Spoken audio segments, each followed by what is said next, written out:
even call yourself a journalist. You just put your camera in faces trying to make people mad.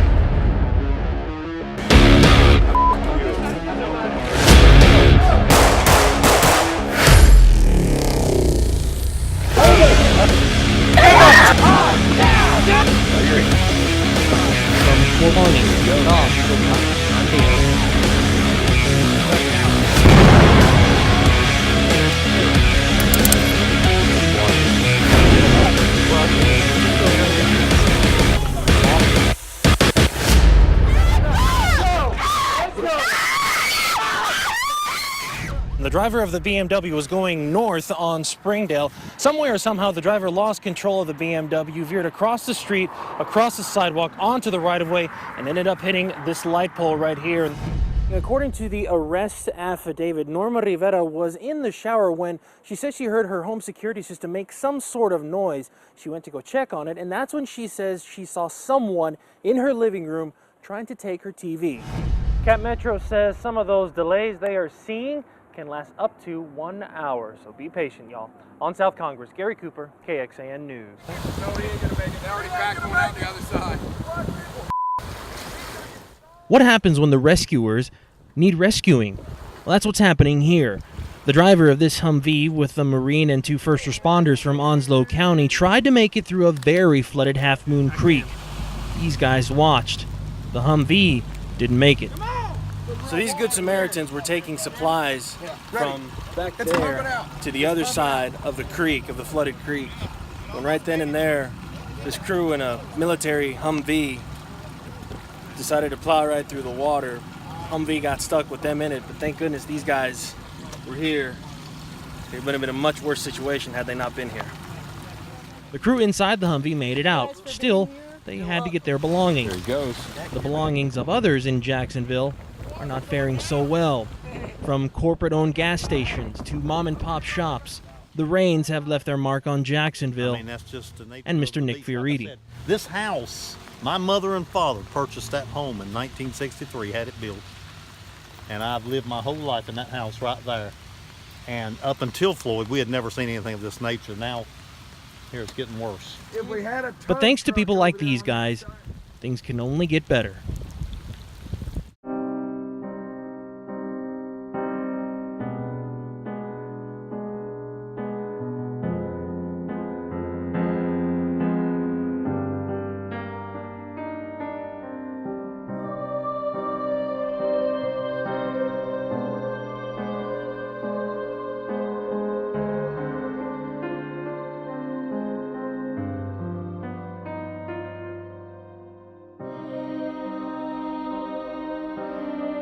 It's been used in the medical community for literally decades. Unfortunately, it's probably going to be really useful.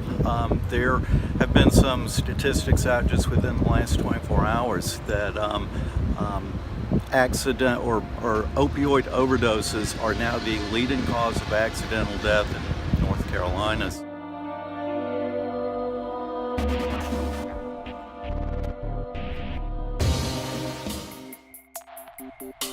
When it comes to solar, the future is bright, especially in North Carolina. It's the second largest producer of solar energy, only behind California.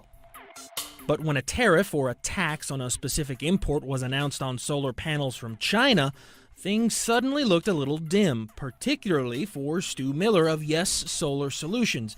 They install solar systems for homes and businesses. Although we'll probably be able to absorb some of the cost increase, I do think that there will be higher prices, which could lead to less adoption of solar in the state. And unfortunately, that could lead to loss of jobs. A lot of jobs.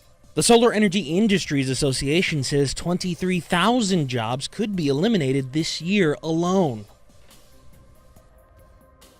Yeah, that's a lot. Yeah, but could that happen? Well, we'll get to that in a bit. Now, what doesn't make sense to some is why. Solar has made about 260,000 jobs in the United States since solar became a viable thing.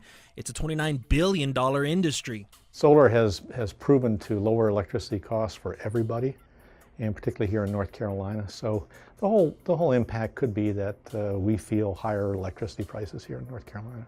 And If there's a 5% decrease or a 10% decrease, we're talking a lot of jobs. the Trump administration says China is making way more solar panels than the United States. About 80% more, give or take. So, in an effort to boost American solar manufacturing, the tariff was placed. Is it a good idea? Well, we asked an economics professor from NC State.